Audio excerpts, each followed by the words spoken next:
deležen ogromno problemov, ki tudi zaradi njega izhajajo. Vedno se iščejo rešitve, ki bi predvsem nakazali na nek pošten odnos med ponudniki storitev in investitorji, vendar vedno seveda naleti ta zakon na neke luknje, na neke nedorečenosti.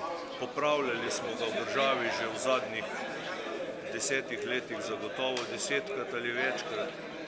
Tako da mi bomo, oziroma država bo morala te izkušnje, ki so tudi na lokalnih in na državnem nivoju, torej upoštevati in pripraviti takšne spremembe, ki bodo omogočile hitrejše izvajanje vsaj tega, kar imamo.